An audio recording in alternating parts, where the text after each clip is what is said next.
அவ கையில ரொம்ப ரொம்ப ரொம்ப ஒல்லியான ஒரு குழந்தை. ஒல்லின்னு சொல்ல முடியாது, வயிறு உப்பி போய் நம்ம வந்து ஆப்பிரிக்கா நாடுகள்ல இருக்கிற வீடியோக்கள்ல தான் பார்த்துருப்போம். நான் வந்து அப்போ பத்திரிகையாளராக வேலை பார்த்துட்டு இருந்தேன். ஸோ எனக்கு தமிழகத்தை பற்றின ஓரளவுக்கு புரிதல் இருந்தது. தமிழகத்தில் அவ்வளோ ஊட்டச்சத்து குறைவான குழந்தைகள் வந்து பொதுவாக இல்லை, இருப்பாங்கன்ற எண்ணம் கூட எனக்கு இல்லை. ஏன் இவ்வளோ ஊட்டச்சத்து குறைவான ஒரு குழந்தை இவ்வளோ ரிலீஃப் மெட்டீரியல், உங்களுக்குலாம் நிறைய பேருக்கு தெரிஞ்சிருக்கும், சுனாமி டைம்ல எக்கச்சக்கமான ரிலீஃப் வந்துருச்சு, 10வது நாள்லேருந்து கொட்டுன்னு கொட்டுச்சு ரிலீஃப். அப்போ இந்த டைம்ல ஏன் ஒரு குழந்தை வந்து இந்த நிலையில வந்து நம்மகிட்ட வந்து யாசகம் கேட்குறாங்க அப்படின்னு அவங்க பின்னாடி பின்தொடர்ந்து போனோம். அந்த 4 மாச குழந்தை வயிறு உப்புனா அந்த குழந்தை பேர் லக்ஷ்மி. உண்மையிலே லக்ஷ்மி தான் எங்களுக்கான இன்னைக்கும் ஒரு என்ன சொல்றது வழிகாட்டியா இருக்கா. அந்த லக்ஷ்மியை பின்தொடர்ந்து போனோம். அப்பதான் நாங்க வந்து ஆதியன் மக்கள் அங்க இருந்த தம்பிதுரை பூங்கால இருந்தாங்க. அப்ப அவங்களை சந்திச்சோம். லக்ஷ்மியை எப்படியாவது காப்பாத்திடணும் அந்த அளவுக்கு தான் அப்ப நான் யோசிச்சேன் ஒரு தனி நபரா. 3 மாத போராட்டத்துக்கு பிறகு அந்த 3 மாதம் நாங்க அவளை ஜிஹெச்சுக்கு கூட்டு போனது, வெவ்வேறு இடத்துக்கு கூட்டு போனது எல்லாமே சமூகவியல், சமூக பணி, இன்னும் அரசியல், பொருளாதாரம் எல்லாத்துலயுமான ஒரு கிராஷ் கோர்ஸ். ஏன்னா எல்லாமே எப்படி எல்லாருக்கும் வேற வேறையா இருக்குன்றது எனக்கு அப்பதான் புரிஞ்சுது. சென்னையில ஓரளவுக்கு வசதியான பத்திரிகையாளராக கொஞ்சம் பவர் ப்ரிவிலேஜ் இருக்கிற ஒரு இடத்துல இருந்து போன எனக்கு வந்து அடித்தட்டு மக்கள், அதுலயும் ரொம்ப எண்ணிக்கை குறைவான விளிம்பு நிலை மக்களுடைய இருப்புன்றது வந்து எவ்வளவு ஒரு ஃப்ளூக், அது யார் வேணா அதை வந்து புறந்தளிட முடியும் அப்படிங்கிற நிலைமை இருக்குங்கிறது வந்து எனக்கு புரிய வச்சுது. 3 மாத போராட்டத்துக்கு பிறகு நாங்கள் லக்ஷ்மி இழந்துட்டோம். ஊட்டச்சத்து குறைவின் காரணமாக குழந்தை லக்ஷ்மி வந்து இறந்து போயிட்டா. அந்த நிலைமை இன்னும் ஒரு லக்ஷ்மிக்கு அந்த சமூகத்துல வரக்கூடாது அப்படிங்கிற அளவுக்கான புரிதலோட தான் நாங்க தொடங்கணும். அப்ப எங்களுக்கே உங்க சமூகத்தை பத்தி பெரிய புரிதல்லாம் இல்லை. ஸோ இந்த 18 ஆண்டு கால எங்களுடைய புரிதல்ன்றது அவங்களோட சேர்ந்து ஒவ்வொரு விஷயத்துக்கு போய், இப்போ இங்க வந்திருக்காரு பொறக்குள்ள இவர் கூட சென்னைக்கு வந்து நம்ம வந்து அசம்பிளிக்கு வந்திருக்கோம் நம்ம சர்டிபிகேட் கேட்கறதுக்கு. இந்த மாதிரி ஒருத்தரோட ஒரு விதமா எக்கச்சக்கமான ஒரு லேர்னிங் ப்ராசஸ் எங்களுக்கு இருந்திருக்கு. அதுல திரும்ப திரும்ப நாங்க சந்திச்சது என்னன்னா, ஒவ்வொரு மாவட்டத்திலையும் ஒரு மாதிரி உங்களை பத்தி தகவல் இருக்கு. தமிழக அளவுல ஒரு தகவல் இருக்கு, இந்தியா அளவுல ஒரு தகவல் இருக்கு. இந்த தகவலை தேடி போறதுங்கிறது ஒரு பெரிய போராட்டம். எனக்கே கஷ்டமா இருந்ததுன்னா இந்த மக்கள்லாம் எவ்வளவு தேடி போயிருப்பாங்க அப்படின்றது யோசிக்கணும். அவர் சொல்லுவாரு, எந்தெந்த ஊருக்கெல்லாம் போனாங்க, அவங்க வரலாற்றை அவங்களே தேடி எடுத்துன்னு போய் கொடுத்தாதான் சர்டிபிகேட் கொடுப்பாங்கிறதுக்காக. அப்போ ஆய்வு இடைவெளி வந்து மிகப்பெரிய பிரச்சனை எங்களுக்கு இருந்தது ஒண்ணு. 2வது, இருக்கிற ஆய்வுகள் எங்களுக்கு நிறைய பிரச்சனையா இருந்தது. ஏன்னா அது எந்த விதமான ஆழமான மக்கள் இன்னைக்கு எப்படி இருக்காங்கிற புரிதலும் இல்லாம, இன்னைக்கு இருக்கிற பொருளாதார சூழல்ல இந்த மக்கள் எப்படி இருக்காங்கிறது இல்லாம, அன்னைக்கு என்னவா இருந்தாங்க, என்ன மொழி பேசினாங்க, எதுவா அந்த மாதிரி ஒரு சில ஒரு ரொம்ப ஒரு அகடமிக் ஸ்டாண்டர்ட்ஸை வச்சுதான் தமிழ்ல ஒரு சில பதிவுகள் வந்திருக்கு. அது இந்த மக்களுக்கு வந்து எதிராக தான் போயிருக்கு இது வரைக்கும் தமிழ்ல வந்திருக்கிற பதிவுகள். அப்போ தொடர்ச்சியா எங்களுடைய தேடல்ல வந்து எங்களால எந்த ஒரு வருதியிட்ட ஒரு இதையுமே நாங்க கண்டுபிடிக்க முடியலன்னும் போது, நாங்க ஒரு ஆய்வு நிறுவனம் இல்லை, நல்ல காலமா அவங்க வர்தினி வந்து எங்க அமைப்புல வந்து சேர்ந்து வேலை பார்க்கறதுக்கு வந்தாங்க. அவங்க வந்து இதை நம்ம செய்யலாம், ஏன்னா எதை கேட்கணும்னாலும் இங்க 2 மாணவர்கள் இருக்காங்க, மாதேஷ் சதீஷேந்திரங்கம்மா. இவங்க 2 பேரும், ஒருத்தர் வந்து பிஎஸ்சி படிக்கிறாரு, ஒருத்தர் பிஇ படிக்கிறாரு. ஆனா இப்போ வரைக்கும் ஜாதி சான்றிதழ் இல்லை, ஓப்பன் கேட்டகரியில படிக்கிறாங்க, உட்காந்துக்கோங்க.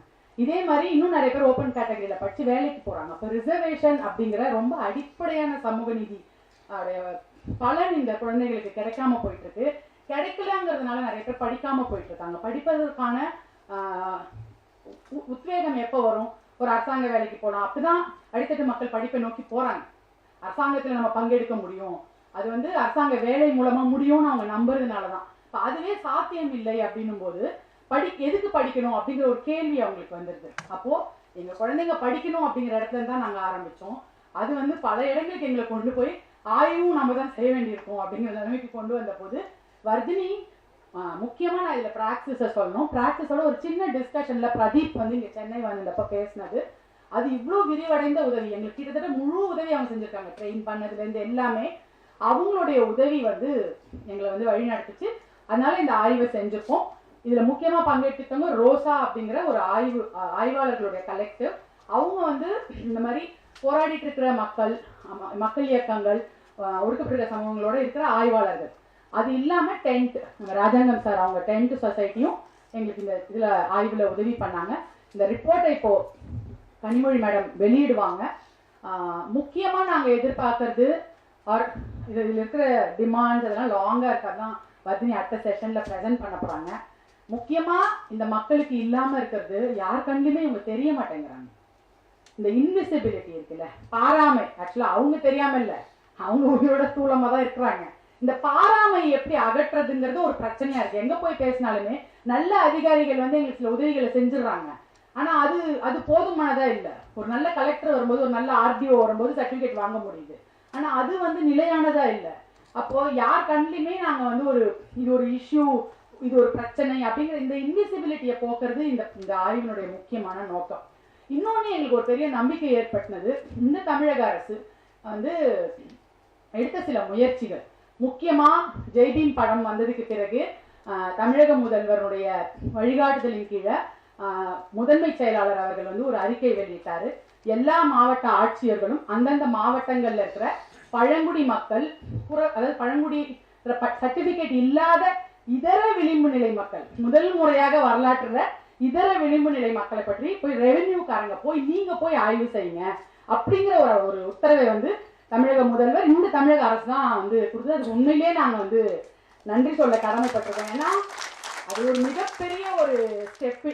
இந்த போராட்டத்துல நாங்க நன்றி தெரிவிச்சு கூட்டம் கூட நடத்தினாங்க ஆரியன் மக்கள். அந்த ஆய்வு நடந்துருச்சு. அந்த ஆய்வை வந்து தமிழக அரசு வெளியிட வேண்டும். அதுல சில கிராமங்கள் விடுபட்டிருக்கு. அந்த கிராமங்களையும் இணைச்சு ஒரு முழுமையான ரெவென்யூ அனாலிசிஸ், அதாவது எஸ்டி வாங்கினவங்க, எஸ்டி கிளைம் பண்றவங்க, எஸ்சியில இருக்காங்க ஆனா எஸ்டி கிளைம் பண்றாங்க, எஸ்சி ஆக வேண்டியவங்க, குறவர் மக்கள்ல இந்த பிரச்சனை இருக்கு. நிறைய குறவர் சமூகங்கள் இந்த பிரச்சனைக்கு உள்ளாகிட்டு இருக்காங்க. ஸோ அதை வந்து தமிழக அரசு வெளியிடணும். எல்லா மக்களுக்கும் இருக்கிறதுக்கான நிலப்பட்டா, வீடு, ரேஷன் கார்டு இது உத்தரவாதப்படுத்தணும். நம்ம எங்க மாவட்டங்கள்ல இருக்கு, ஆனா ஈரோடு இந்த மாதிரியான நிறைய மாவட்டங்கள்ல ரேஷன் கார்டு கூட இந்த மக்களுக்கு இல்லை. இப்போ உணவு பாதுகாப்பே ஒரு கேள்வியா இருக்கு. மிச்ச நாடோடி சமூகங்களுக்கும் இது ஒரு பிரச்சனையா இருக்கு.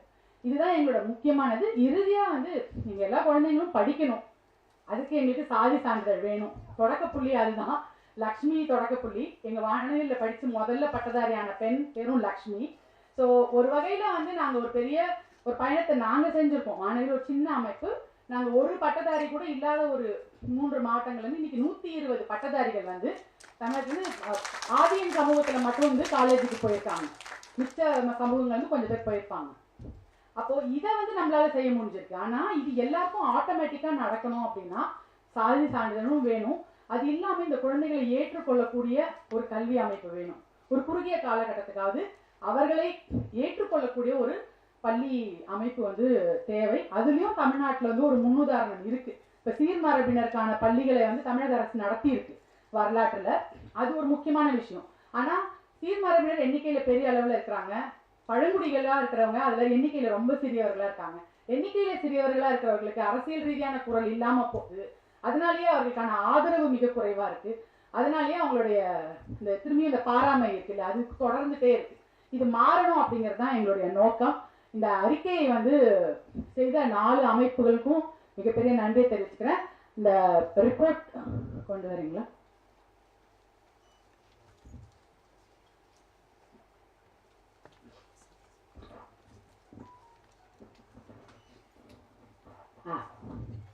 பாராளுமன்ற உறுப்பினர், திராவிட முன்னேற்ற கழகத்தின் துணை பொதுச் செயலாளர் தோழர் கனிமொழி அவர்கள்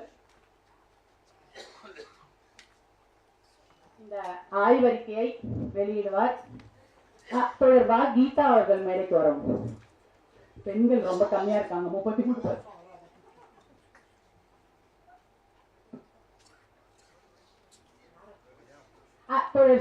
ப்ரொஃபசர் ஸ்டீஃபன், பேராசிரியர் ஸ்டீஃபன் அவர்கள் மேடைக்கு வரவும். அதுதான் வந்து ஆக்சுவலா இந்த வெளியீடே வந்து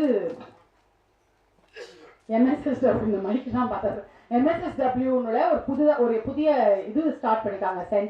centre for social justice and equity அப்படின்னு சொல்லிட்டு தமிழக அரசினோட இணைஞ்சு சமூக நீதி மற்றும் சமத்துவத்துக்கான பல பணிகளை, கல்வியியல் பணிகளை, ஆய்வு பணிகளை செய்ய போறாங்க. அதோடைய தலைவர் professor Stephen.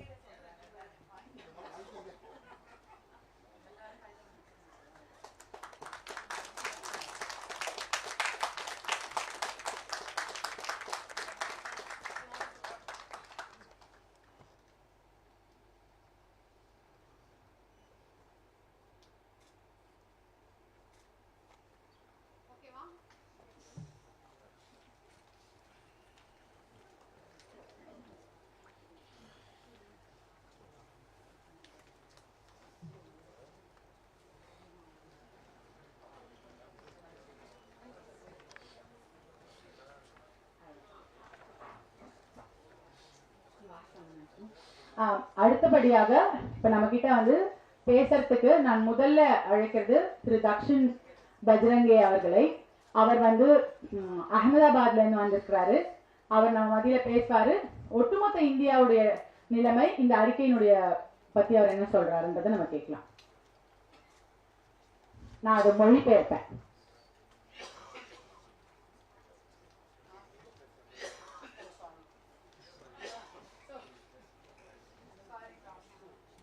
Now I call upon the President of Joint Action Group NTDNT people of India, Dakshin Bajrange, writer, theatre person, filmmaker, to talk amongst us.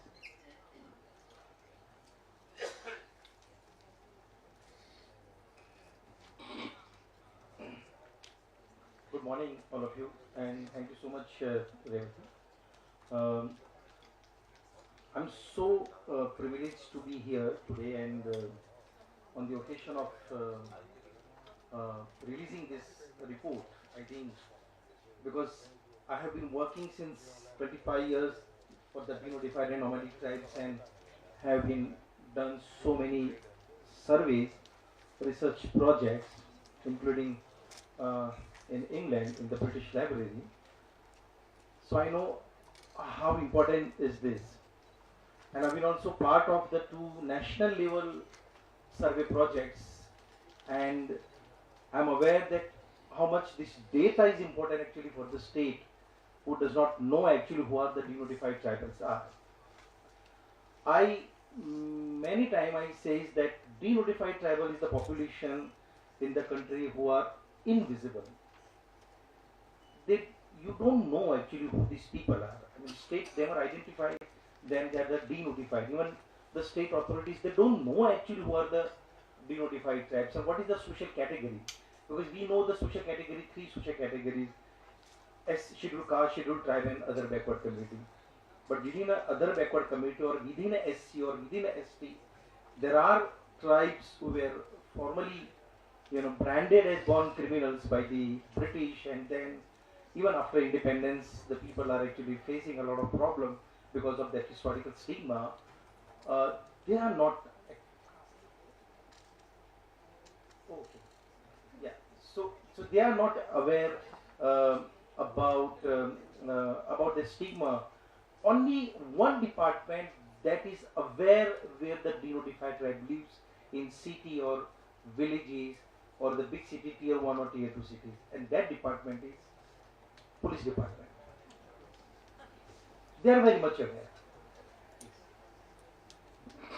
எல்லாருக்கும் வணக்கம். நான் தொடர்ந்து 25 வருஷமா வந்து NTDNT மக்களுடைய போராட்டங்களுக்கும் விடுதலைக்குமான வேலைகளை வந்து செஞ்சுட்டு வரேன். இந்த பணிகளில் வந்து ரொம்ப முக்கியமாக எது எங்களுக்கு கவனப்படுத்த விரும்புகிறோம்னா, இந்த மக்களை பற்றிய ஒரு பொதுவான பாராமைன்னு ஒன்று இருக்குது. அதனால நமக்கு தகவல்கள் ரொம்ப அவசியம். டேட்டா ஜெனரேட் பண்ணுறது வந்து ரொம்ப அவசியம். இந்த மாதிரியான டேட்டாவை வந்து நாங்கள் பல இடங்களில் தேடி சேகரிச்சிருக்கிறோம். அதே மாதிரி இங்கே மட்டும் இல்லாமல் பிரிட்டிஷ் லைப்ரரிக்கு போய் அந்த காலத்தில் இருந்த தகவல்கள் எல்லாமும் சேர்த்துட்டு வந்து நாங்கள் மக்களை பற்றி இந்த டேட்டா உருவாக்கியிருக்கிறோம். ஏன்னா இன்றைக்கி இருக்கிற சூழல் நீங்கள் பார்த்தீங்கன்னா, இந்தியாவில் வந்து நமக்கு மிகவும் பிற்பட்ட மக்கள், எஸ்டி மக்கள்னு இருக்கிறாங்க, நமக்கு தெரியும். ஆனால் அந்த பிரிட்டிஷ் ஆட்சி காலத்தில் குற்ற பரம்பரையினராக அடையாளப்படுத்தப்பட்ட மக்களை வந்து இன்றைக்குமே நம்ம கண்ணில் அவங்க படுறது கிடையாது. அவங்க யாரும் நமக்கு தெரியறதில்லை. அவங்களுடைய தேவைகள், அவங்களுடைய பிரச்சனைகள் எல்லாம் நமக்கு இன்னும் புரியாத ஒரு சூழ்நிலையில தான் இருக்கிறோம்.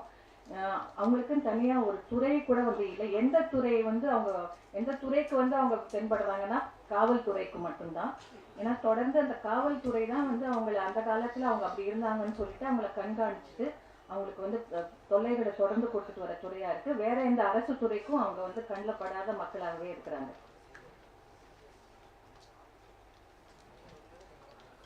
Let me just introduce the history briefly. Why this certain section of the community in India, they were branded as criminals. There were some reasons, concrete reasons from the British perspective. We are aware, there is a long history, but I'm starting from 1857. We are very much aware that 1857 revolt was the most organized revolt in Indian history.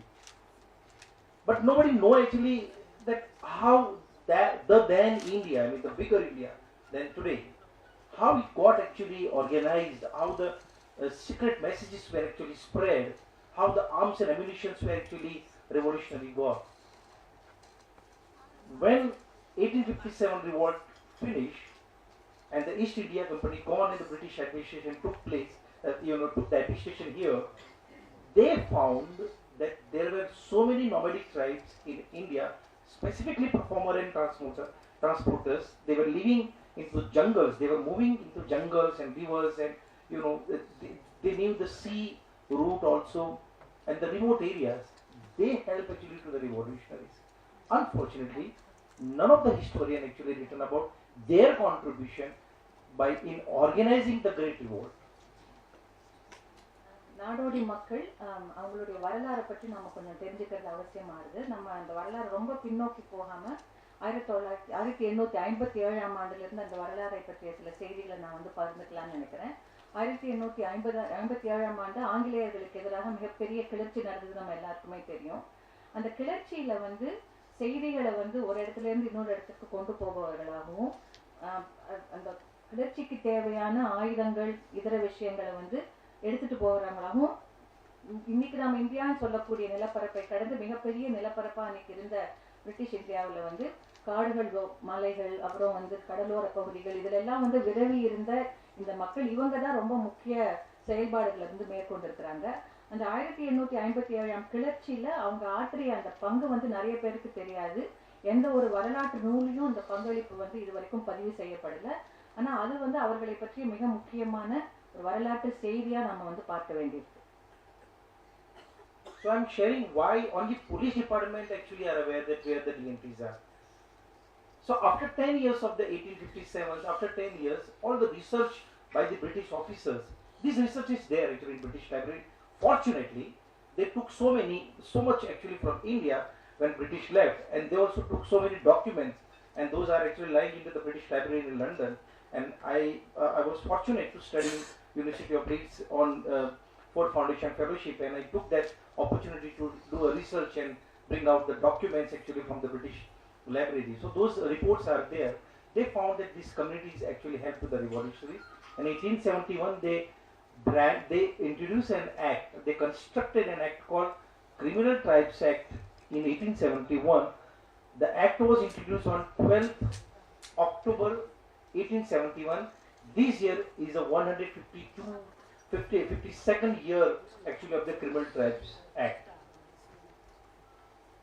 ஏன் இந்த காவல்துறையினுடைய கண்ணுக்கு மட்டும் அவ்வளவு தெளிவா தெரியுறாங்கிறதுக்கான விஷயமும் இதோட சம்பந்தப்பட்டதுதான். இந்த கிளர்ச்சி நடந்து முடிந்து இது சம்பந்தமான நிறைய விஷயங்கள், நிறைய ஆவணங்கள் இங்கிருந்து கடத்தப்பட்டு பிரிட்டன்ல இருக்கக்கூடிய, லண்டன்ல இருக்கக்கூடிய லைப்ரரியில கொண்டு வந்து அங்க வைக்கப்பட்டுச்சு. அதையெல்லாம் படிச்சு அதையெல்லாம் பற்றி தெரிஞ்சுக்கக்கூடிய வாய்ப்பு எனக்கு கிடைச்சதுனால அதையெல்லாம் பார்வையிட முடிஞ்சிச்சு. அதை பார்வையிட்ட பிறகு ரொம்ப தெளிவா என்ன புரிஞ்சுக்கிட்டோம்னா, 1871 இந்த மாதிரியான சம்பவங்கள் நடந்த அந்த பின்னணியில தான் ஆங்கிலேய அரசு வந்து குற்ற பரம்பரையினரை வந்து அடையாளப்படுத்தி அவங்க நெறிப்படுத்துதல்ங்கிற பெயர்ல வந்து அவங்களுக்கு எதிரான ஒரு சட்டத்தை வந்து அந்த காலகட்டத்துல தான் அவங்க வந்து ஏற்ற வராங்க. So under this act there was a provision to build the settlements, fenced area for the specifically branded communities who are born criminal. Now born criminal terms came in Europe. There is a Caesar Lombroso criminologist, and he found the theory that the person can be born criminal. And in his theory, the policy makers, British administration, policy makers and leaders, they believed actually in his theory. He said that carpenters, the children can be carpenter, doctors' children can be doctors, so criminal children can be criminal. Criminality can be hereditary. This is what actually he found theoretically, and because of that actually the children were separated from their parents when they are 3 year or 4 year old. There were so many harsh punishment actually for them. They were like a Nazi concentration camp in India.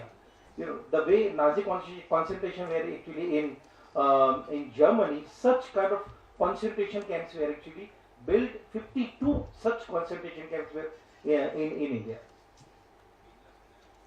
இந்த மாதிரி ஒரு சட்டம் ஏற்றப்பட்டதற்கு பிறகு இந்த மக்களை வந்து அடைத்து வைப்பதற்காக, முள்வேலிகளுக்குள்ள அடைத்து வைப்பதற்காக ஒரு நெறிமுறையை வந்து ஆங்கிலேய அரசு வந்து கையாண்டுச்சு. அவங்க ஏன் அதை செஞ்சாங்கன்னா, அன்னைக்கு இருக்கிற ஒரு ஐரோப்பாவிலையும் இங்கிலாந்துலையும் இருந்த ஒரு கருத்தாக்கத்தின் அடிப்படையில இவங்க எல்லாமே பிறவியிலேயே வந்து குற்றம் செய்யக்கூடியவர்கள், பிறவி குற்றவாளிகள்.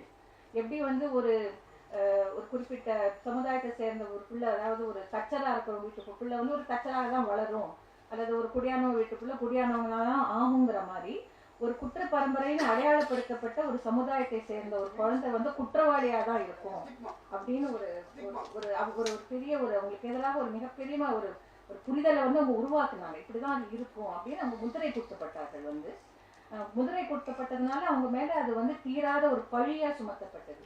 அப்படிப்பட்ட ஒரு சூழல்ல தான் இந்த குடும்பங்களை சேர்ந்த குழந்தைங்களை பெற்றோர்களிடமிருந்து பிரித்தெடுத்து 52 முகாம்கள் அமைச்சு இந்த குழந்தைங்களை வந்து அதுல இவங்க அந்த மாதிரி ஒரு குற்ற பரம்பரையினர் சமுதாயத்து குழந்தைங்க குற்றவாளிகளா தான் இருப்பாங்கங்கிற ஒரு காரணத்துக்காக அப்படிப்பட்ட ஒரு ஏற்பாடை வந்து அன்னைக்கு ஆங்கிலேய அரசு வந்து செஞ்சுச்சு.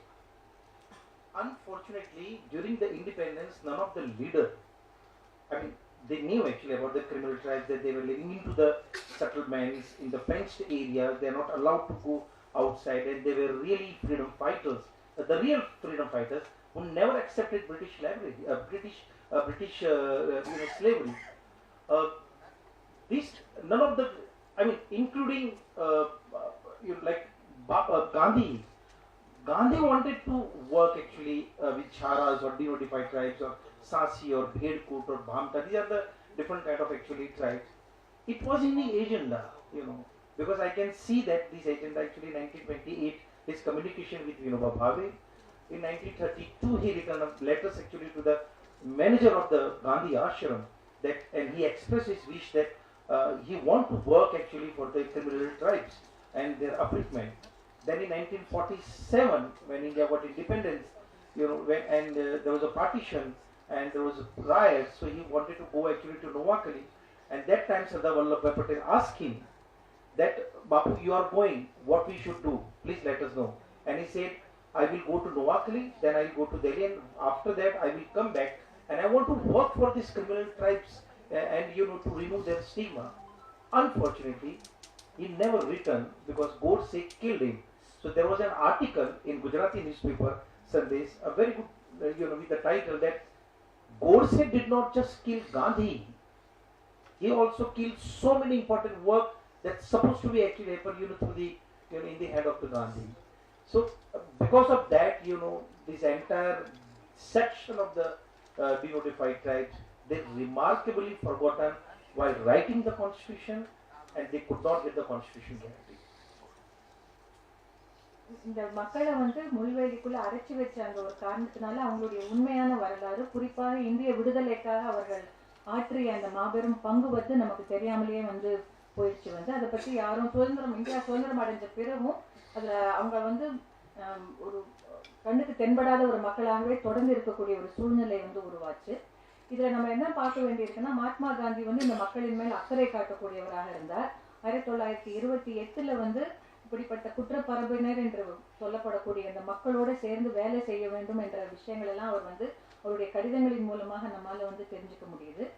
அதே மாதிரி பின்னாடியும் கூட 1947 நாட்டு பிரிவினைக்கான பேச்செல்லாம் நடந்துட்டு இருக்கும் பொழுது அவர் வங்காளத்துல இருந்த நவகாளிக்கு போய் வேலை செய்யக்கூடிய ஒரு தருணத்துல அன்றைய முக்கிய தலைவராக இருந்த வல்லபாய் பட்டேல் அவர்கிட்ட சொல்றாரு, இப்போ நீங்க அங்க போறீங்களே, அப்புறம் என்ன செய்ய போறீங்கன்னு சொல்லிட்டு, நான் நவகாளி போயிட்டு அதுக்கு பிறகு டெல்லிக்கு வந்துட்டு அதற்கு பிறகு நான் இந்த குற்ற பரம்பரைன்னு சொல்லப்படக்கூடிய இந்த மக்களோட தான் நான் வந்து வேலை செய்ய போறேன் அப்படின்னு ஒரு வாக்குறுதி அவர் கொடுத்திருந்தாரு.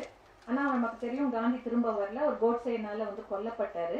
கோட்சே அன்னைக்கு வந்து காந்தியை மட்டும் கொல்லவில்லை, குற்ற பரம்பரையாக அடையாளப்படுத்தப்பட்ட மக்களுக்கு சென்று சேர வேண்டிய உரிமைகள், அவர்களுக்கான பணிகள், இதை வந்து செய்ய முடியாதபடிக்கான ஒரு கொலையும் அன்றைக்கு வந்து நடந்தது நம்ம பார்க்கிறோம். இந்திய அரசியல் சட்டத்தை உருவாக்குவதற்கான அரசியல் சட்ட அவையிலுமே கூட இந்த மக்களுக்கான உரிமைகள், இந்த மக்களுக்கான அக்கறைகளை பற்றி அதிகமாக பேசக்கூடிய ஒரு சூழல் இல்லாததையும் நம்ம வந்து பார்க்கிறோம்.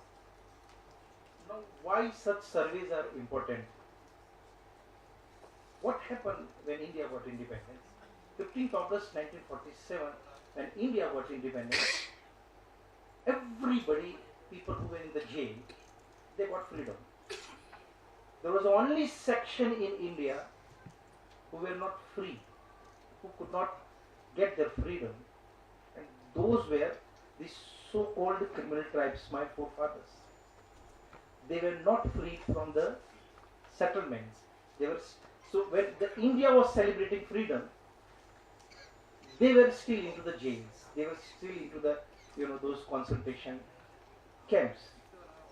The government of India set up a committee called Iyengar Committee to recommend whether this act should be repealed or not. The committee took 5 years and 16 days. So finally, 31st August 1952, the committee concluded that the Criminal Tribes Act is the blot on the Constitution of India. It should be immediately repealed, but it should be replaced by the Habitual Offender Act. In Tamil Nadu, in Gujarat, in many states, this act, Habitual Offender Act, is still actually prevail. It is still there, and the denotified tribals are scapegoat of this act. So whenever the theft happen, whenever the crime happen, the police knows where the DNT people are. Maybe you don't know where the DNT localities are. The police know where this so-called habitual offender lives. சுதந்திரம் அடைஞ்சது நிறைய பேருக்கு அன்னைக்கு மகிழ்ச்சியை கொடுத்துச்சு. அன்னைக்கு வந்து சிறையில இருந்த நிறைய குற்றவாளிகள்லாம் விடுவிக்கப்பட்டாங்க. ஆனால் இந்த மக்கள் இந்த 52 முகாம்களுக்குள்ள அடைக்கப்பட்ட இந்த மக்களுக்கு அன்னைக்கு விடுதலை கிடைக்கல. அவங்க விடுவிக்கவும் படல. அவங்களுடைய நிலையை பற்றி அறிய வந்து ஒரு ஆணையம் வந்து அமைக்கப்பட்டது. ஐயங்கார் ஆணையம் என்ற பெயர் வந்து அந்த ஆணையம் தன்னுடைய ஆய்வறிக்கையை வந்து 5 ஆண்டுகளுக்கு பிறகு ஆகஸ்ட் 31, 1952ஆம் ஆண்டுதான் சமர்ப்பிச்சிச்சு. அதுல இப்படிப்பட்ட ஒரு சட்டம், குற்ற பரம்பரையினர் தொடர்பான சட்டங்கள் வந்து நம்முடைய அரசியல் சட்டத்துல வந்து மிகப்பெரிய கரும்புள்ளியா வந்து இருக்கு. எனவே அது அகற்றப்பட வேண்டும்ங்கிற முடிவுக்கு வந்துச்சு. மக்கள்லாம் வந்து விடுவிக்கப்பட வேண்டும்ங்கிற முடிவுக்கு வந்துச்சு. ஆனா அதே நேரத்துல பல மாநிலங்கள்ல, தமிழ்நாடு உட்பட, குஜராத் உட்பட பல மாநிலங்கள்ல ஒரு புதிய சட்டம் பிறப்பிக்கப்பட்டது, ஹபிச்சுவல் ஆஃபெண்டர்ஸ் ஆக்ட். அதாவது ஒரு பழக்க வழக்கத்தின் பேரில் குற்றவாளிகளாக இருக்கக்கூடியவர்களை வந்து அடையாளப்படுத்தி தண்டிக்கப்படக்கூடிய ஒரு சட்டம். அந்த சட்டம் பிறப்பிக்கப்பட்டதுனால அந்த சட்டத்தை வந்து தொடர்ந்து இந்திய மாநில மாவட்ட அரசாங்கங்கள் பயன்படுத்திட்டு வந்திருக்கு. அதனாலதான் இந்த மக்கள் வந்து காவல்துறையினருக்கு வந்து ரொம்ப தெளிவா தென்படுறாங்க. மற்ற யாருக்கும் வந்து அவங்க யாரு என்னன்னு அவங்களை பத்தி தெரியாத ஒரு சூழ்நிலை இருக்கு. So, sorry if I not properly pronounce. One will trust. I'm sorry for my poor pronunciation and praxis. I think this report, the data, it is extremely important to understand the problem, because when the Center for Development Studies in Hyderabad, when they also collected this all data, first time in India, the government of India started to create the policy. I hope from this kind of sample data, the Tamil Nadu government also, start to develop the policy for the well-being of them, for the welfare, for the denotified children, for the denotified communities. I mean, there is so much to say, but I really congratulate to Praxis and Veena will trust, for Vanavi. Rainbow. Yeah. I'm so poor actually. I'm in pronouncing this, but I really congratulate them, and I hope whatever the hard work they have actually put into, that will actually lead to the state government and it turn into the policy. Thank you so much. இந்த இதுல நமக்கு நல்லா என்ன தெரியுதுன்னா, அறிக்கைகளின் அவசியம், ஆய்வறிக்கைகளின் அவசியம் வந்து இந்த மாதிரியான ஆய்வறிக்கையை தயாரித்த வானவில் அமைப்பையும் அவங்களுக்கு ஆதரவா இருந்த பிராக்சிஸ் அமைப்பையும் நம்ம இதனால கண்டிப்பாக வந்து வாழ்த்த வேண்டியிருக்குது. இப்படிப்பட்ட ஆய்வறிக்கைகள் தயாரித்தால் தான் அரசாங்கத்தினால அதன் அடிப்படையில வந்து ஒரு பாலிசி டாக்குமெண்ட்டை வந்து உருவாக்க முடியும். ஹைதராபாத்ல வந்து இருக்கக்கூடிய ஒரு ஆய்வமைப்பு CDA, centre for development studies, அவங்க இந்த மாதிரி மிகப்பெரிய ஒரு அறிக்கையை தயாரிச்சு அந்த அடிப்படையில தான் அந்த மாநிலத்துல என்னெல்லாம் செய்ய முடியுங்கிறதுக்கான ஒரு ஆதாரத்தை வந்து உருவாக்கி இருக்கிறாங்க. அப்படிப்பட்ட ஒரு ஆய்வறிக்கையை தமிழக அரசும் உருவாக்கும் என்ற ஒரு நம்பிக்கை வந்து எங்களுக்கு இருக்கு. அதை கண்டிப்பாக செய்ய வேண்டும் என்ற பரிந்துரையும் நான் வந்து இங்க முன்வைக்கிறேன். ஏன்னா ஒரு பாராமை இருக்கிற வரைக்கும் எதுவுமே வந்து சாத்தியம் இல்லை.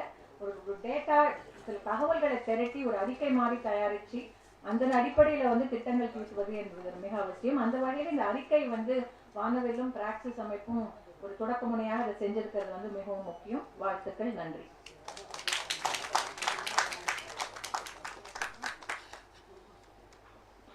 Thank you so much. Next, I call upon Dr. Christopher Gandhi, sir, and I also request him to talk shorter because our chief guest has to leave in half an hour. நம்மளுக்காக அவங்க நிறைய விஷயங்களுக்கு இடையில வந்திருக்காங்க. அதனால Gandhi sir பேசினதுக்கு அப்புறம் நம்மளுடைய சீஃப் கெஸ்ட் பேசுவாங்க. அதோட இந்த அரங்கம் முடிஞ்சிடும். பட் நம்ம திரும்ப 2வது அரங்கம் இருக்கு. அதில் நம்ம டீட்டெயில்ஸாக இந்த டிமாண்ட்ஸ் இதனுடைய இம்ப்ளிகேஷன்ஸ் பற்றி டிஸ்கஸ் பண்ண போகிறோம். ஸோ கூட்டம் முடிய போகிறதுல அதனால ஐ request Gandhi sir to say a few words. சென்னையில் யார் தாங்க நாடோடி இல்லை? இருக்கிற எல்லாரும் ஒவ்வொருவரும் நாடோடிகள் வந்து நம்ம மனதில் கொள்ள வேண்டாம். என்னம்மா நாடோடிகள் அப்படின்னு அங்கே இருக்கிறவங்க இங்கே இருக்கிறவங்க. அப்புறம் நம்மள மானூரில் பிறந்தவங்க சென்னையில் வந்து வாழ்கிறேன் அப்படின்னா நான் நாடோடி இல்லாமல் என்ன வேறு யார் நான்? ஆகவே மனிதரை நம்ம இந்த மாதிரி பிரித்து பார்த்து கொண்டு இருந்தோம்னா நம்மளும் உருப்பட போகிறதில்ல, அவங்களையும் உருப்பட வைக்க மாட்டோம். இந்த மாதிரி விஷயங்கள்லாம் கொஞ்சம் நம்ம பின்னால் பேசிக்குவோம். மாண்புமிகு பாராளுமன்ற உறுப்பினர் அவர்கள் வந்திருக்கிறாங்க. அவங்க கண்ணசைச்சா இந்த மாநிலம் அது செய்து காட்டும் அப்படிங்கிற ஒரு பெரிய ஒரு ஆரம்பப்படுத்துறது. அதனால் நான் அந்த பழங்குடி ட்ரைபு இப்படியெல்லாம் கூப்பிட்றதில்ல, ஆன்றோர்கள்னு கூப்பிட்றேன். அந்த ஆன்றோர்களுக்காக ஒரு 3 விஷயங்களை நீங்கள் செய்து கொடுக்கணுங்க என்று இவர்கள் சார்பாக நான் மன்றாடி கேட்டுக் கொடுக்குறேன். அதில் ஒன்று, தமிழ்நாட்டில் சின்ன கிராமங்களெல்லாம் மாவட்டமாக்கிட்டு வராங்க. எங்களுக்கு பழங்குடிக்கு ஒரு மாவட்டத்தை எங்கள் ஜவ்வாது மலையில் தயவு செய்து உருவாக்கி கொடுங்க. இதை நீங்கள் இப்போ அனௌன்ஸ் பண்ணிங்கன்னா கண்டிப்பாக பாராளுமன்ற தரப்புலையும் சரி, இந்த மாநில தேர்தல் வந்தாலும் சரி, நீங்கள் தான் ஜெயிப்பீங்க. ஏன்னா அந்த அளவுக்கு நாங்கள் ஒன்று. அப்புறம் 2வது, இந்த பழங்குடி சான்று கொடுக்கறது பற்றி எல்லாம் இவங்ககிட்டலாம் சொல்லிட்டு இருக்காதுங்க. அதெல்லாம் இந்த ஆர்டிஓக்கள், சப் கலெக்டர் அப்படின்ற பொடிப்பாய்கிட்ட போய் சொன்னோம்னா அவங்க செய்து கொடுக்குற விஷயம். இவங்கெல்லாம் பெரிய ஆட்கள். ஆகவே உங்ககிட்ட இன்னொரு மன்றாடி கேட்டுக்கொள்வது, இந்த தமிழ்நாட்டில் பழங்குடி துறையில் இருக்கும் எல்லா பணியிடங்களிலும் பழங்குடியினரை தான் அமர்த்த வேண்டும் என்ற ஒரு சட்டத்தை ஏற்றுவதற்கு நீங்கள் வழிவகை செய்து தர வேண்டும் என்று நான் கேட்டுக்கொள்கிறேன். இது பல மாநிலங்களில் இருக்குது, தமிழ்நாட்டில் இல்லை. அது பாவம் இவங்க 1% ஆக்கிவிட்டாங்க. இந்த 1%த்தையும் இந்த 100 வரிசையில் முதல்ல கொடுத்தா இவங்களுக்கு ஒரு இடம் கிடைக்கும். இதை 51வது இடத்துல கொடுத்துட்டு அது ஒரு 100 வருஷத்துக்கு அந்த டேர்னே வர முடியாதபடிக்கு கொண்டு போய் இவங்களை இங்கே புதைச்சிட்டாங்க. ஆகவே நீங்கள் இந்த பழங்குடி துறையினுடைய எல்லா பணியிடங்களையும் இவர்களுக்கு அளிக்கும்படியான ஒரு சின்ன மாற்றத்தை கொடுத்தீங்கன்னா ஒரு 5000 போஸ்ட் இவங்களுக்கு கிடைக்கும். 3வது, இந்த எங்கள் பழங்குடியினருக்கு உங்களை மாதிரி ஒரு ஆளுமையினுடைய ஒரு கண் பார்வை இன்னும் கிடைக்காம இருக்குது. அதனால் இந்த தமிழ்நாட்டினுடைய அனைத்து பழங்குடியினருக்கும் நீங்கள் புரவலராக வரணும் அப்படின்னு மீண்டும் உங்களை மன்றாடி கேட்டுக்கொண்டு நீங்கள் வந்து அருள்பாலிக்க வேண்டும் என்று உங்களை வேண்டி வழிபட்டுக் கொள்கிறேன். வணக்கம்.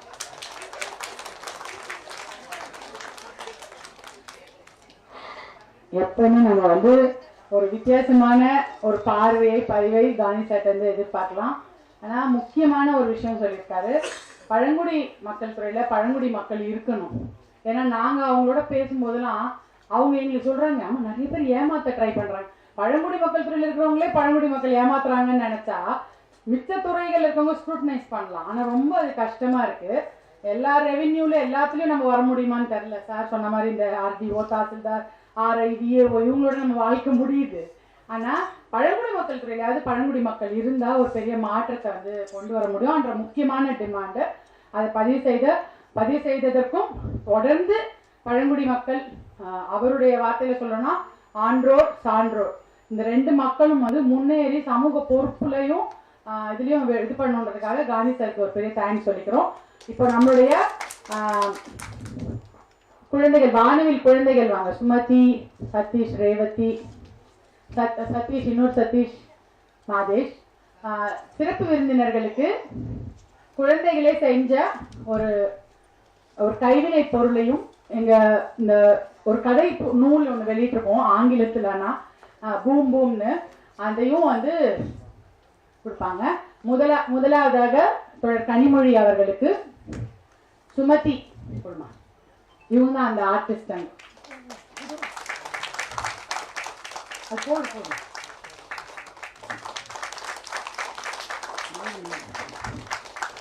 அடுத்தபடியாக ரேவதி, அவங்க பிரிசியஸ் காந்தி சார் அவங்களுக்கு இந்த மாலை அணிவித்து இந்த நூலை வழங்கி சிறப்பு செய்வார். எங்க வானவியோட மிகப்பெரிய ஓவியர் சதீஷ் அவர்கள் தக்ஷின் பஜ்ரங்கே, நம்மளுடைய joint action group of NTTND பீப்புளோட தலை, இங்கே வாங்க, அவருக்கு மாலை அணிவித்து இந்த நூலை வழங்கி மரியாதை மாலை. சதீஷ் கிருஷ்ணகிரி சதீஷ், அவர் வந்து இப்போ +2 முடிச்சுட்டு இன்ஜினியரிங் படிக்க போறாரு. ஆனா ஜாதி சான்றிதழ் இல்லை அவருக்கு. அவரு தாமஸ் பிராக்சிஸ் உடைய CEO, அவருக்கு மாலை அணிவித்து நூலை வழங்குவார். மாதேஷ் சதீஷோட அண்ணன், அவர் வந்து தோழர் வீரையன் அவர்களுக்கு இந்த நூலை வழங்குவார்.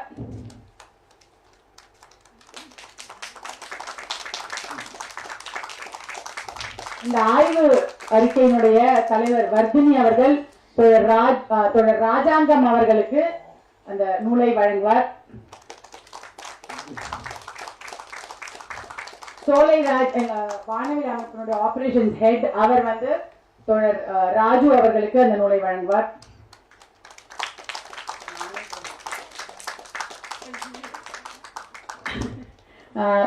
பெண்ணிய வரலாற்றியலாளர் வானவிலினுடைய முக்கியமான எங்களோட மென்டார், அவங்களுக்கு நானும் இந்த புக்கு கொடுக்குறேன், வா கீதா அவர்களுக்கு.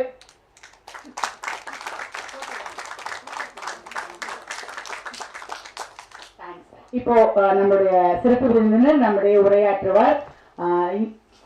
இந்திய அளவில் ஒரு மாற்றத்தை ஏற்படுத்தக்கூடிய முக்கியமான ஒரு தலைவராகவும் பெண்களின் குரலை எல்லா இடத்திலும் ஒலிக்க செய்கின்ற ஒரு வீரியமிக்க குரலாகவும் இருக்கிற எங்கள் அன்புமிக்க தோழர் கனிமொழி அவர்களை பேச அழைக்கிறோம்.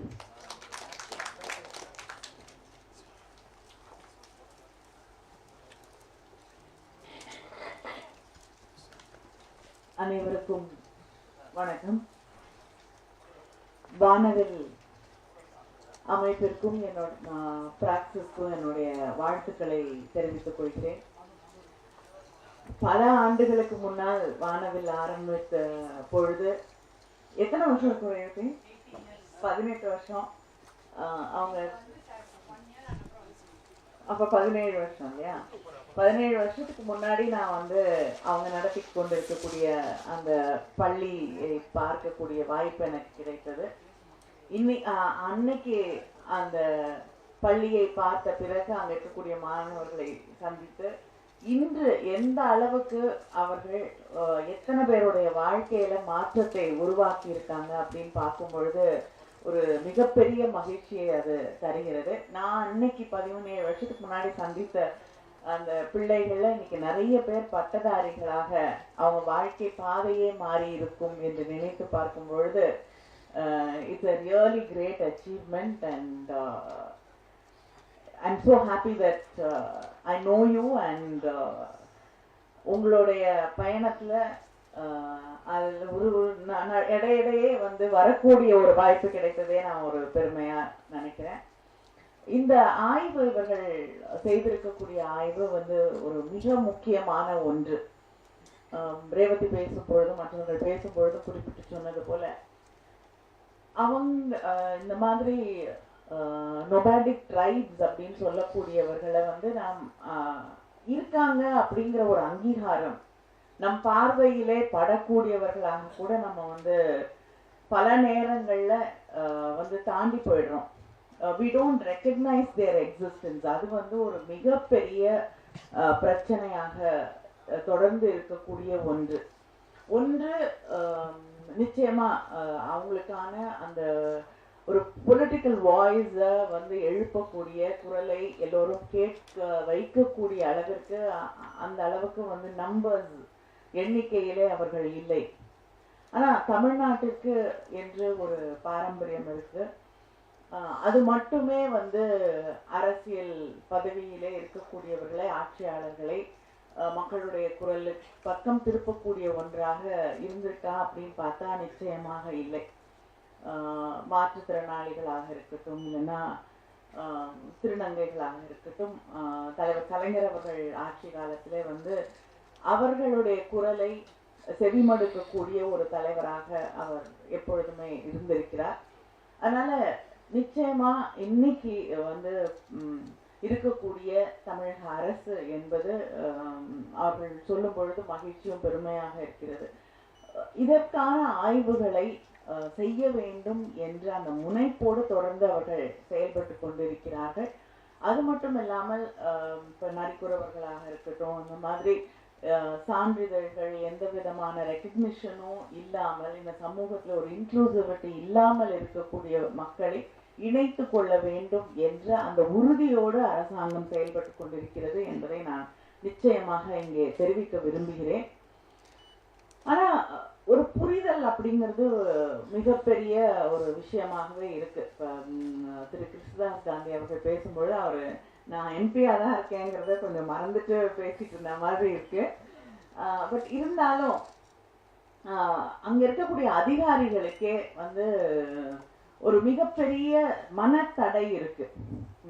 நாங்க போய் என்னுடைய தூத்துக்குடி தொகுதியில வந்து அங்க இருக்கக்கூடிய காட்டு நாயக்கர்களுக்கு வந்து சர்டிபிகேட் வேணும் அப்படின்னு போய் கேட்கும் பொழுது அங்க இருக்கக்கூடிய அதிகாரிகள் மிக சாதாரணமாக, நானும் கலெக்டரும் வந்து தொடர்ந்து அதுக்கு ஒரு சின்ன போராட்டமே நடத்தி தான் வந்து அதை செய்ய முடிந்தது. ஏன்னா ரொம்ப சாதாரணமா ஏமாத்துறாங்க அப்படிங்கிற ஒரு அந்த மனநிலையோடு தான் பல பேர் அங்க தொடர்ந்து பணியாற்றி கொண்டிருக்கிறார்கள். அது எவ்வளவு பெரிய ஒரு சேலஞ்சா இருக்கும்னு யோசிச்சு பார்க்கணும். அது மட்டும் இல்லாம அந்த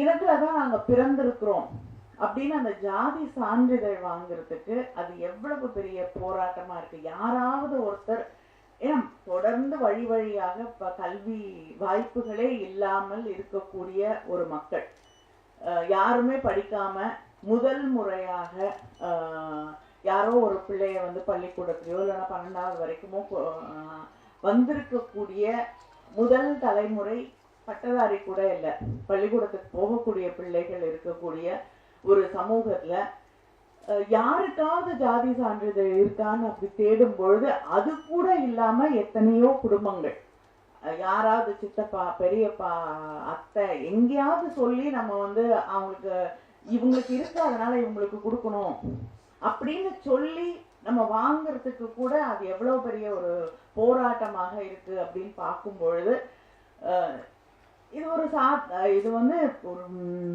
அதிகாரத்தில் இருக்கக்கூடியவர்கள், இங்க இருக்கக்கூடிய அதிகாரிகள் செய்ய வேண்டும் என்று நினைத்து போராடும் பொழுதே இது இவ்வளவு பெரிய சேலஞ்சா இருக்குன்னா, ஒரு தனி மனிதர்கள், இந்த சமூகத்தில் பிறந்தவர்கள் ஒரு எனக்கான ஒரு ஜாதி சான்றிதழை நான் வாங்க வேண்டும் அப்படின்னு போனா அவங்களுக்கு அது ஒரு வாழ்நாள் போராட்டமாக பல நேரங்களிலே மாறிவிடுகிறது. இப்ப ஒரு சாதாரண சான்றிதழ் வாங்குறதுக்கு இவ்வளவு பெரிய போராட்டம்னா, அப்போ ஒவ்வொன்றுக்கும் ரேஷன் கார்டுக்கு, மற்ற விஷயங்களுக்கு, ஒரு பாஸ்போர்ட் வாங்கணும்னா, கல்லூரிக்கு போகணும்னா, இல்லைன்னா மற்ற கவர்மெண்ட் ஸ்கீம்ஸை ஆக்சஸ் பண்ணணும்னா எவ்வளவு வந்து அவர்களுக்கு தடை இருக்கு அப்படிங்கிறத நாம் உணர்ந்து கொள்ள வேண்டும். ஏன்னா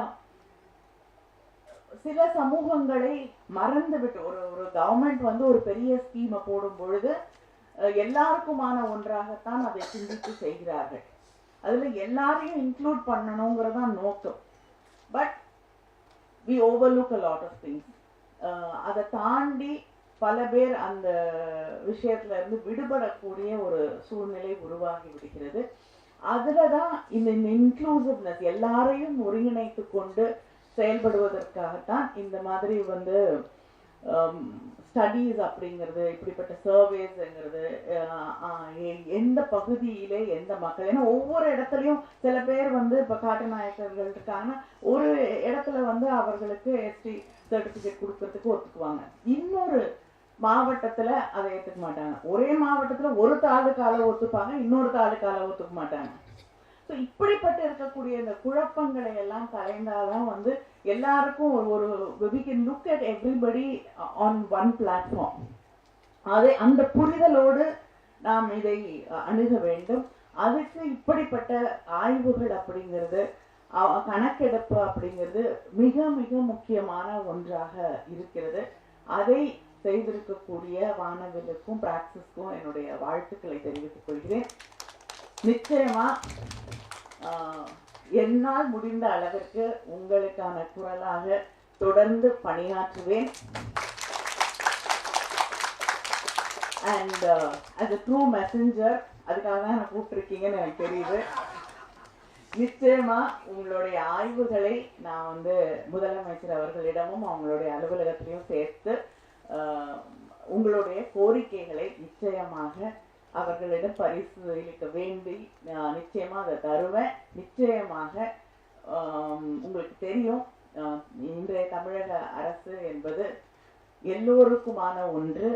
எல்லாரையும் ஒருங்கிணைத்து வந்து எல்லாருக்கான வாய்ப்புகளையும் உருவாக்க வேண்டும் என்று நினைத்த பெரியாரின் வழியிலே வரக்கூடிய அரசு தமிழ்நாட்டு அரசு. இது தமிழ்நாட்டு மாடலாக மட்டும் முடிந்து விடாமல் இந்திய அளவிலே நிச்சயமா பாராளுமன்றத்திலையும் இதற்காக குரல் எழுப்போம். இப்ப இந்தியான்னு சொல்றதா இல்லையா அப்படின்னு நிறைய குழப்பங்கள் இருக்கு. நமக்கு அது இன்றும் இந்தியா தான். அதனால as an Indian I will definitely raise it in the Indian Parliament. Thank you.